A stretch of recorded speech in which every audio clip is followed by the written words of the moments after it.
अकेले रहकर शांत बुद्धि से और प्यार से हर काम करो, क्योंकि जब मनुष्य शांत बैठता है तो वह खुद को पहचानना शुरू कर देता है, और जब वह खुद को पहचान लेता है तो उसके लिए कुछ भी संभव नहीं रहता।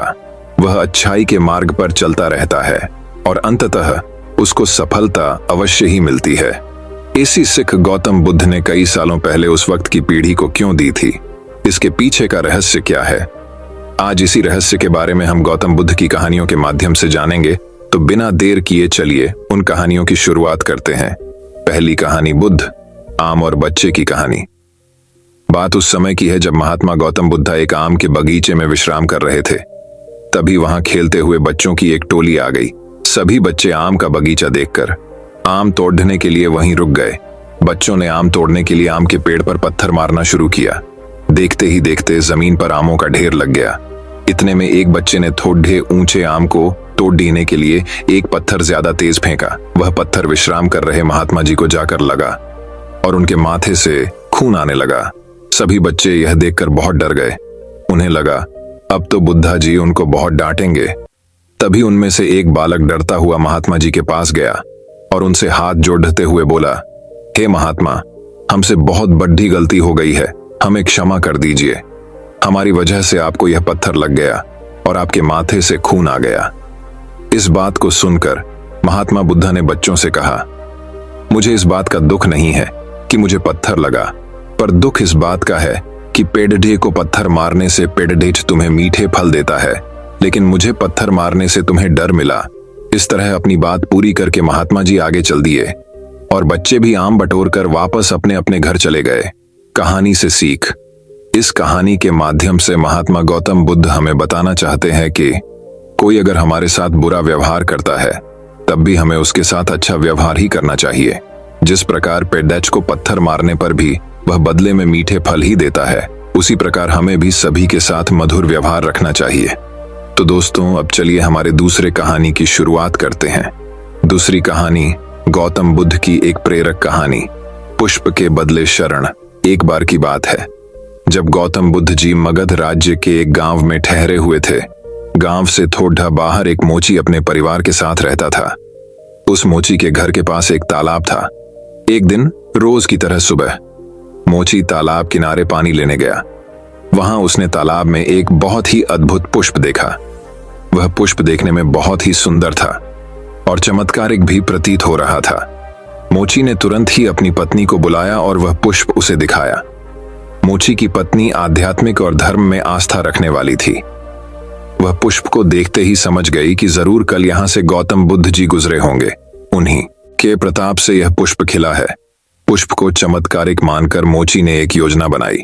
उसने अपनी योजना के बारे में पत्नी को बताया कि वह इस पुष्प को राजा को देगा और उनसे खूब सारी स्वर्ण मुद्राएं लेगा। उसकी पत्नी ने भी सोचा कि यह पुष्प उनके किसी काम का नहीं है, इसे राजा को ही दे दो, कम से कम कुछ कमाई तो होगी। पत्नी की सहमति के बाद मोची राजमहल की ओर निकल गया। राजमहल के रास्ते में उसे एक व्यापारी मिलता है। मोची के हाथ में पुष्प देखकर वह रुक जाता है।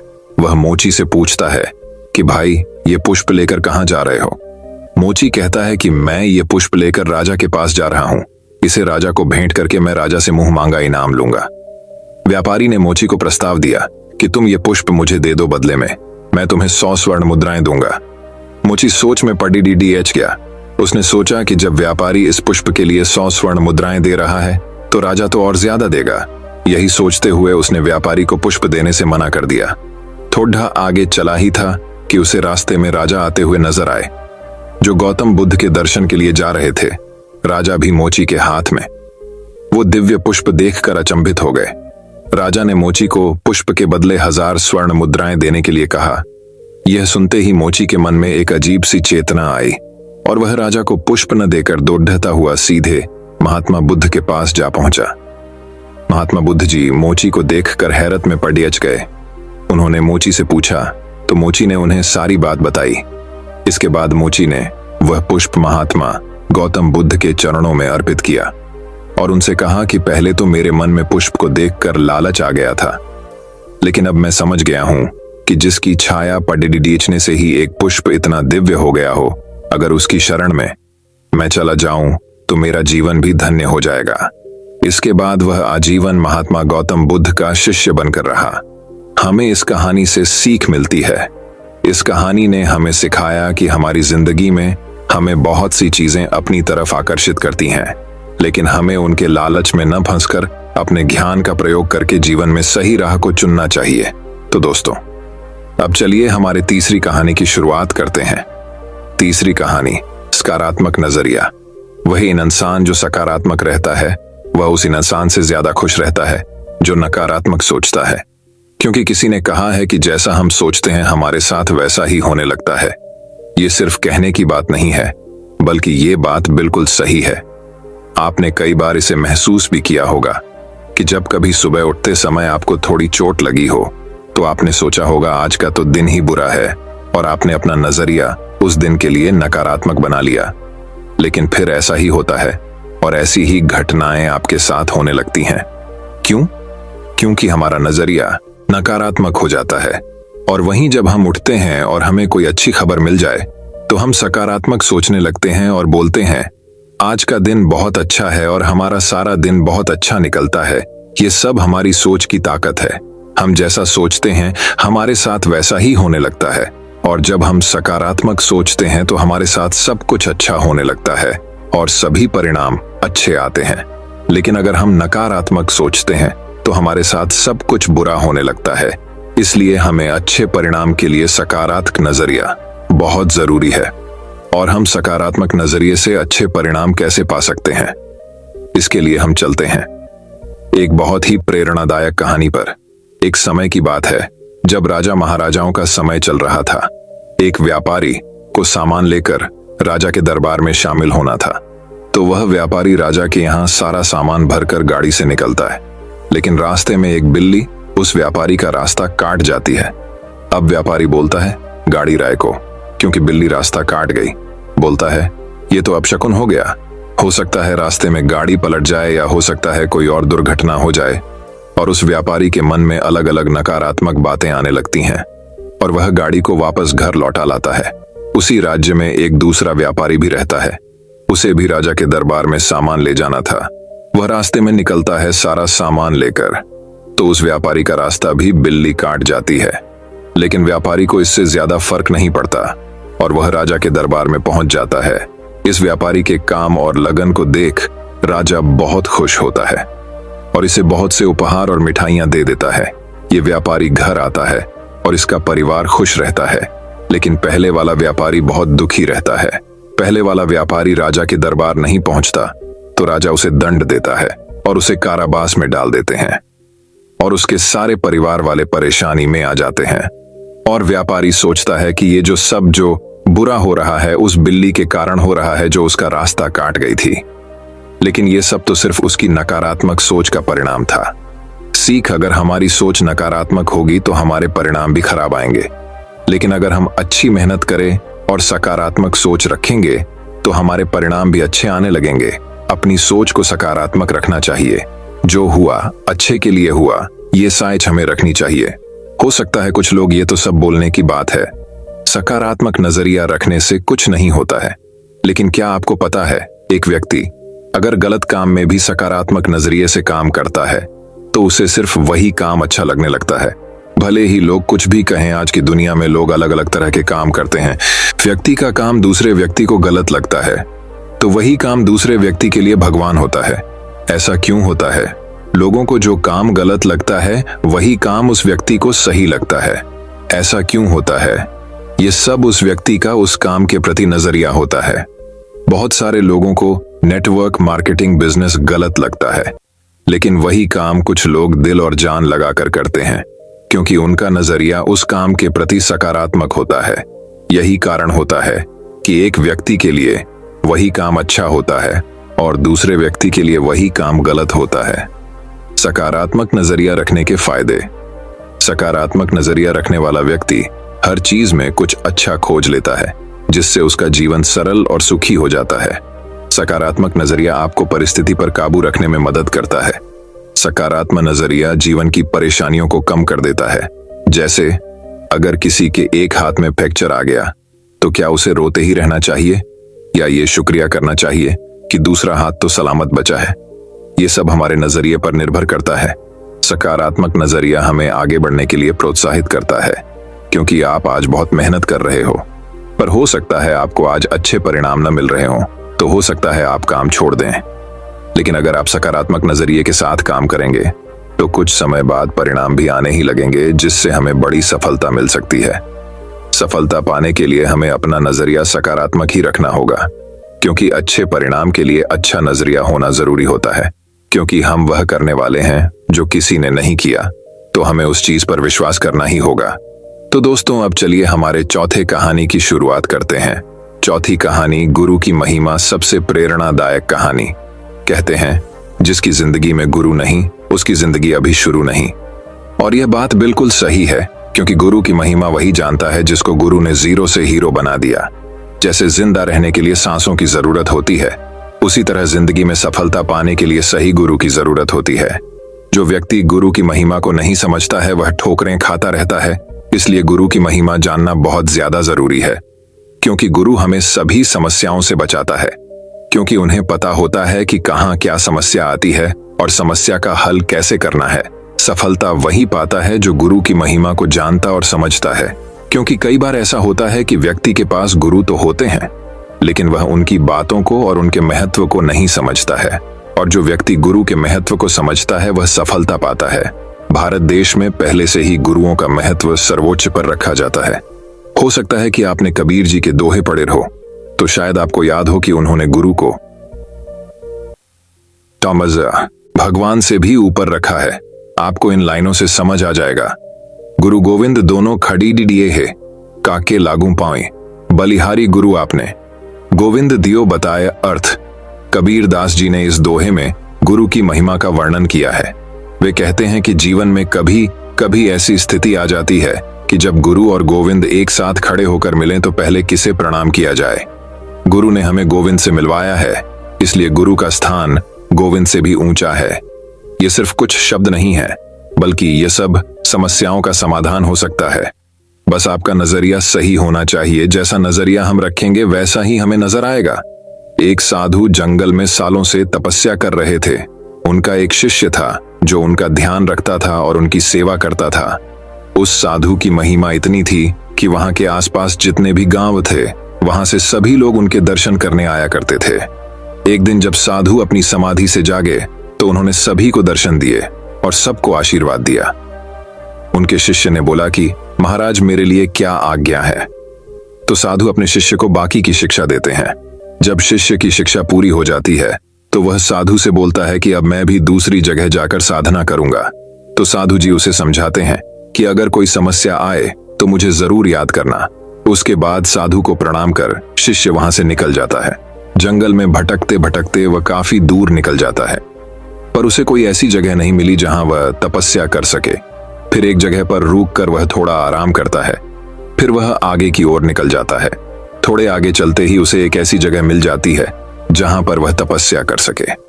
शिष्य सोचता है कि मुझे एक जिन को बुलाना चाहिए ताकि वह उससे अपने सारे काम करा पाए।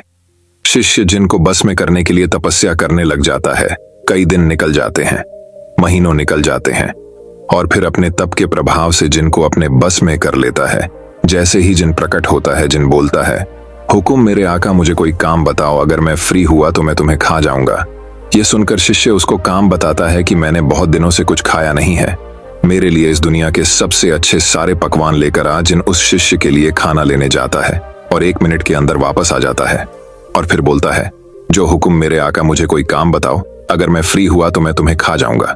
शिष्य बोलता है कि मैंने कई महीनों से आराम नहीं किया है, मुझे आराम करने के लिए साधन लेकर आओ। ये सुनते ही जिन गायब हो जाता है और कुछ देर बाद पलंग, गद्दा और उसके आराम के लिए सारी व्यवस्था कर देता है और बोलता है, जो हुकुम मेरे आका, मुझे कोई काम बताओ, अगर मैं फ्री हुआ तो मैं तुम्हें खा जाऊंगा। अब शिष्य सोचता है कि मैं इसे कोई भी काम बताता हूं, ये जरा में कर देता है, और फिर बोलने लगता है, हुकुम मेरे आका, मुझे कोई काम बताओ, अगर मैं फ्री हुआ तो मैं तुम्हें खा जाऊंगा। अब मैं क्या करूं? ये तो मुझे खा ही जाएगा। शिष्य को परेशानी या टेंशन होने लगती है। फिर उसे याद आती है कि गुरुदेव, साधु जी ने बोला था कि कोई समस्या आए तो मुझे याद करना। तो वह जिन से बोलता है कि मैंने कई दिनों से नहाया भी नहीं है, तो एक काम कर, मेरे लिए सारी पवित्र जगहों से जल लेकर आ। इतना सुनकर जिन पानी लेने निकल जाता है और शिष्य अपने गुरु की आराधना करने लगता है और फिर वहां गुरुदेव प्रकट हो जाते हैं। फिर वह अपनी सारी बातें गुरुदेव को बताता है कि मैंने जिनको बुला लिया है, और वह सारे काम भी कर देता है। लेकिन एक समस्या है, जैसे ही वह काम करके फ्री होता है, वह बोलने लगता है कि अगर मैं फ्री हुआ था तुम्हें खा जाऊंगा। तो गुरुजी बोलते हैं, बस इतनी सी बात, अब जिन आए तो उससे बोलना कि अब आज्ञा मेरे गुरु देंगे। शिष्य बोलता है, ठीक है। जैसे ही जिन पवित्र जल लेकर आता है तो जिन बोलता है, हुकुम मेरे आका, मुझे कोई काम बताओ, अगर मैं फ्री हुआ तो मैं तुम्हें खा जाऊंगा। शिष्य जिन से बोलता है कि अब तुझे आज्ञा मेरे गुरु देंगे। इतना सुनकर जिन गुरु जी से बोलता है, हुकुम मेरे आका, मुझे कोई काम बताओ, अगर मैं फ्री हुआ तो मैं तुम्हें खा जाऊंगा। वस गुरुदेव जिनसे बोलते हैं कि एक काम कर, एक 20 फीट लंबा वांस लेकर आ। जिन तुरंत लेकर आ जाता है। फिर गुरुदेव से बोलता है, हुक्म मेरे आका, अगर मैं फ्री हुआ तो मैं तुम्हें खा जाऊंगा। गुरुदेव उससे बोलते हैं कि अब इस 20 पर तब तक चढ़ उतर जब तक मैं तुझे कोई दूसरा काम नहीं बता देता। फिर उस शिष्य की समस्या का समाधान हो जाता है। यही होती है गुरु की महिमा, और यही होता है नेटवर्क मार्केटिंग में। हमारे जो गुरु रहते हैं वह इसी तरह हमारी रक्षा करते हैं, क्योंकि जब हम कुछ सीख रहे होते हैं तो ऐसी बहुत सारी समस्याएं होती हैं जो हमें समझ में नहीं आती, लेकिन हमारे गुरुदेव उस समस्या को चुटकियों में समाप्त कर देते हैं। इसीलिए जिंदगी में एक सही गुरु का होना बहुत जरूरी होता है, खासकर नेटवर्क मार्केटिंग बिजनेस में। मैंने यहां बोला है सही गुरु का होना जरूरी होता है, ना कि आप किसी को भी अपना गुरु बना लें। जिस प्रकार शादी के लिए आप बहुत सोच समझकर पार्टनर चुनते हैं, उससे भी ज्यादा जरूरी है सही गुरु को चुनना। सबसे पहले जो सीखने की बात है वो ये है कि हमारे जीवन में एक सही गुरु की महिमा को समझे और एक सही व्यक्ति को अपना गुरु, अपना आदर्श बनाएं और उनकी बातों पर विश्वास करते हुए अपने आप को निखारें। तो दोस्तों, अब चलिए हमारे 5वीं कहानी की शुरुआत करते हैं। 5वीं कहानी, तोते का सूप, एकता की ताकत। भारत के लोग बड़े ही शौकीन होते हैं, और ये बात सिर्फ अभी की नहीं। जब राजा महाराजाओं का समय था तब से ही राजा महाराजाओं के शौक के बड़े चर्चे होते हैं। राजा महाराजाओं को जानवर पालने का बहुत शौक रहता था, और आज भी लोगों को पालतू जानवर पालने का बहुत शौक होता है। एक व्यक्ति था जिसका नाम था धन्ना सेठ। धन्ना सेठ एक जाना पहचाना अमीर व्यक्ति था, जिसकी पूरे शहर में चर्चा रहती थी। धन्ना सेठ की जो पत्नी थी उसको जानवर पालने का बहुत शौक था। उसके पास तोता, मुर्गा और बकरा पले हुए थे, क्योंकि धन्ना सेठ जब अपनी दुकान पर जाता तो सेठानी तोते को खिलाती और अपना मनोरंजन करती। लेकिन इन सभी पालतू जानवरों के साथ एक चूहा भी रहता था, जिससे सेठानी बहुत परेशान रहती थी, क्योंकि चूहा सेठानी के कई सारे कपड़ों को कुतर देता था।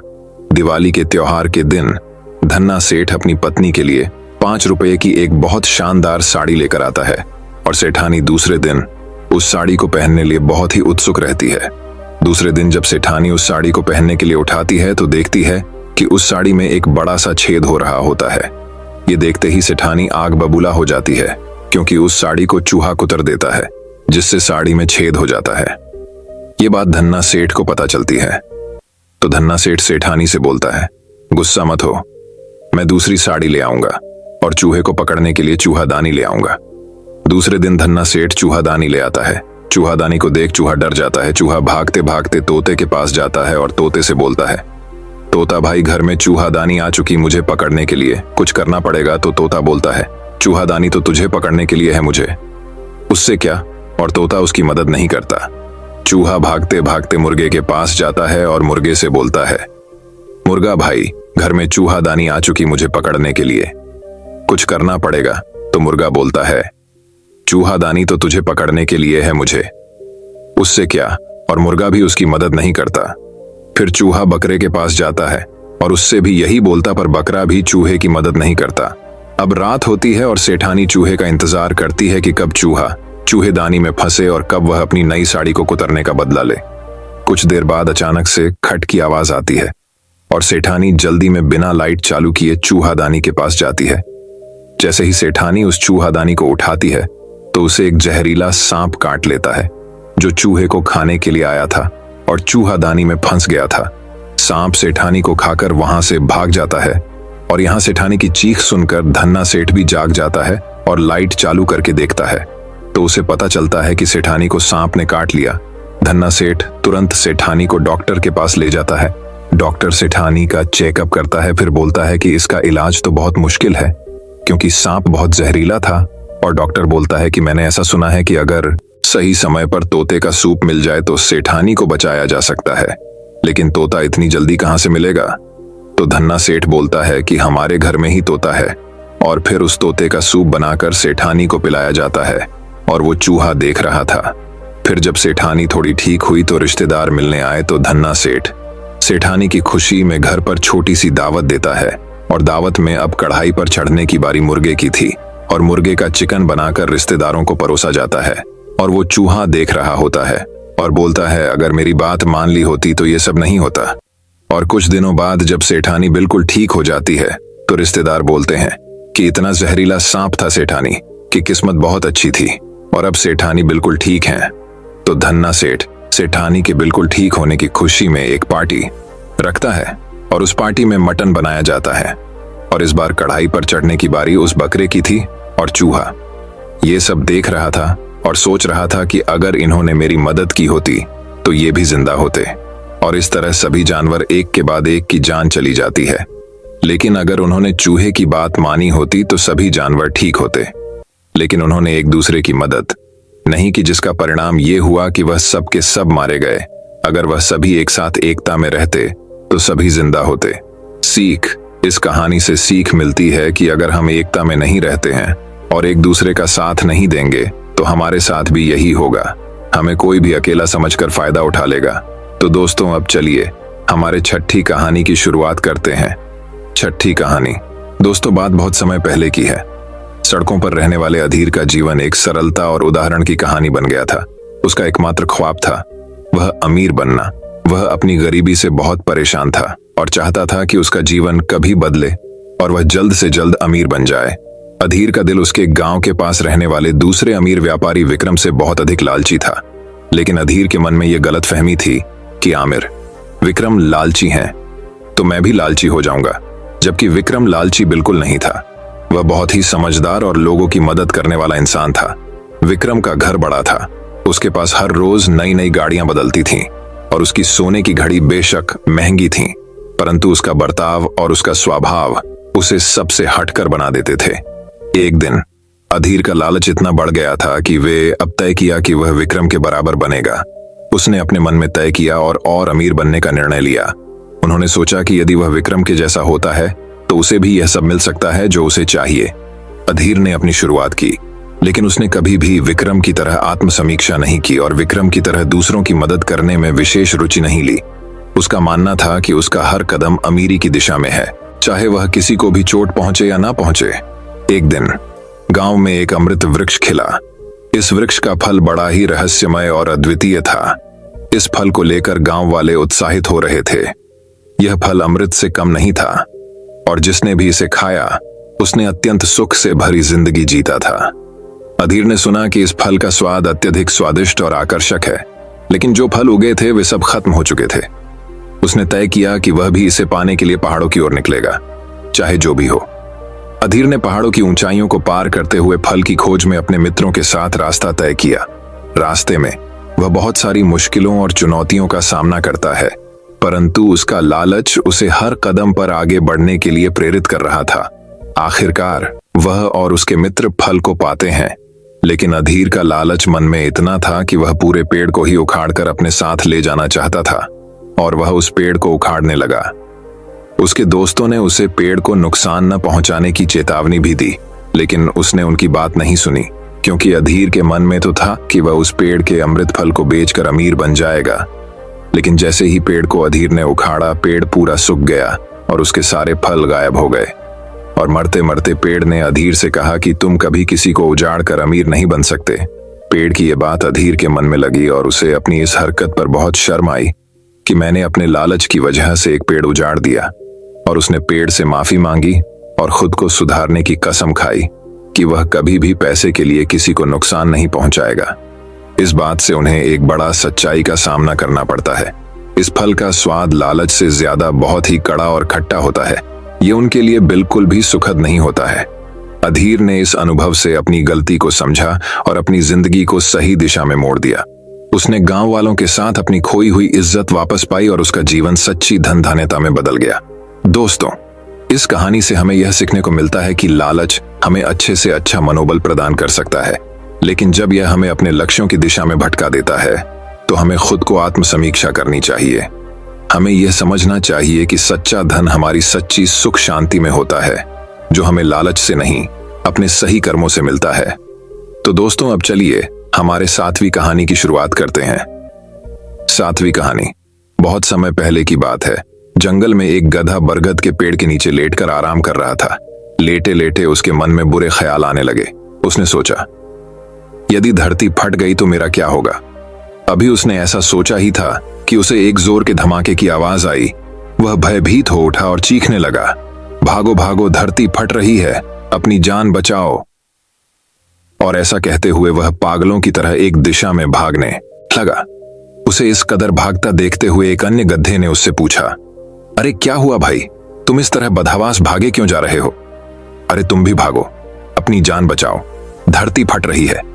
ऐसा चीखते हुए वह भागता रहा। यह सुनकर दूसरा गधा भी डर गया और उसके साथ भागने लगा। अब तो वह दोनों एक साथ चिल्ला रहे थे, भागो भागो, धरती फट रही है, भागो भागो। देखते देखते सैकड़ों गधे इस बात को दोहराते हुए उसी दिशा में भागने लगे। गधों को इस तरह भागता देख अन्य जानवर भी डर गए। धरती फटने की खबर जंगल में लगी आग की तरह फैलने लगी और जल्द ही सबको पता चल गया कि धरती फट रही है। चारों तरफ जानवरों की चीख पुकार मच गई। सांप, बिच्छू, सियार, लोमड़, हाथी, घोड़े सभी उस झुंड में शामिल हो भागने लगे। जंगल में फैले इस हल्ले को सुन अपनी गुफा में विश्राम कर रहा जंगल का रजा शेर बाहर निकला। उसे अपनी आंखों पर यकीन नहीं हुआ कि सारे जानवर एक ही दिशा में भागे जा रहे हैं। वह उछलकर सबके सामने आया और गूंजती हुई दहाड़ के साथ बोला, ये क्या पागलपन है, कहां भागे जा रहे हो तुम सब। महाराज, धरती फट रही है, आप भी अपनी जान बचाइए। झुंड में आगे खड़ा बंदर बोला, किसने कहा ये सब। शेर ने प्रश्न किया। सब एक दूसरे का मुंह देखने लगे। फिर बंदर बोला, मुझे तो ये बात चीते ने बताई थी। चीते ने कहा, मैंने तो ये पक्षियों से सुना था और ऐसे करते करते पता चला कि ये बात सबसे पहले गधे ने बताई थी। गधे को महाराज के सामने बुलाया गया।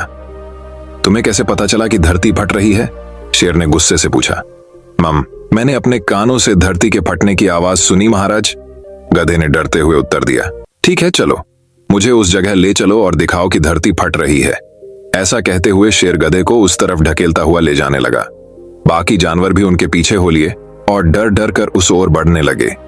बरगद के पास पहुंचकर गधा बोला, हुजूर, मैं यहीं सो रहा था कि तभी जोर से धरती फटने की आवाज आई। मैंने खुद उड़ती हुई धूल देखी और भागने लगा। शेर ने आसपास जाकर देखा और सारा मामला समझ गया। उसने सभी को संबोधित करते हुए बोला, ये गधा महामूर्ख है। दरअसल पास ही नारियल का एक ऊंचा पेड़ है और तेज हवा चलने से उस पर लगा एक बड़ा सा नारियल नीचे पत्थर पर गिर पड़ा। पत्थर सरकने से आसपास धूल उड़ने लगी और ये गधा न जाने कैसे इसे धरती फटने की बात समझ बैठा। शेर ने बोलना जारी रखा, पर भाइयों, ये तो गधा है, पर क्या आपके पास भी अपना दिमाग नहीं है।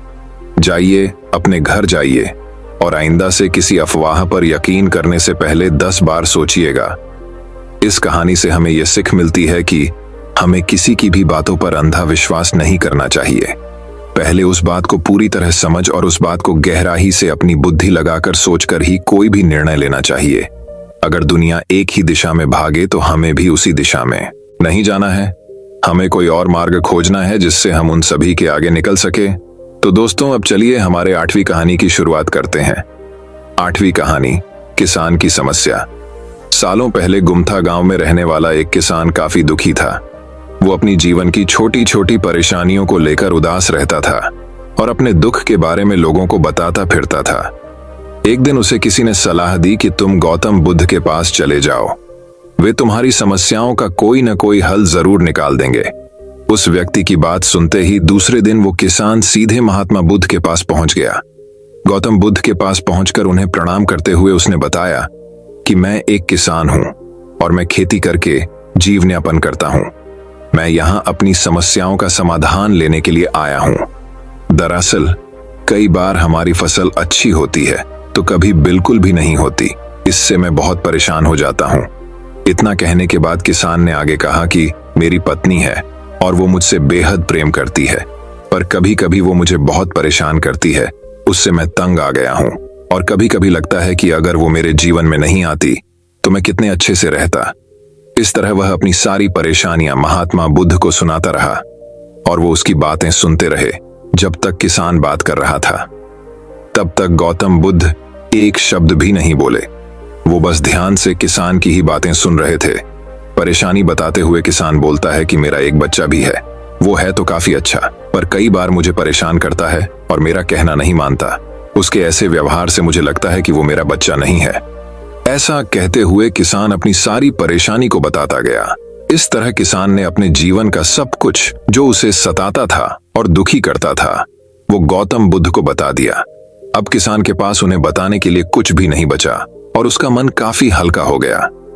महात्मा बुद्ध से सब कुछ कहने के बाद वो उनसे अपनी परेशानियों के समाधान की उम्मीद लगाए बैठा था।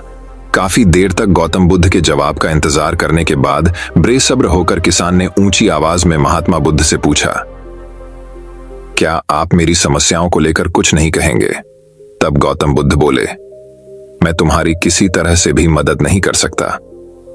किसान ने महात्मा बुद्ध से ऐसे जवाब की उम्मीद नहीं की थी।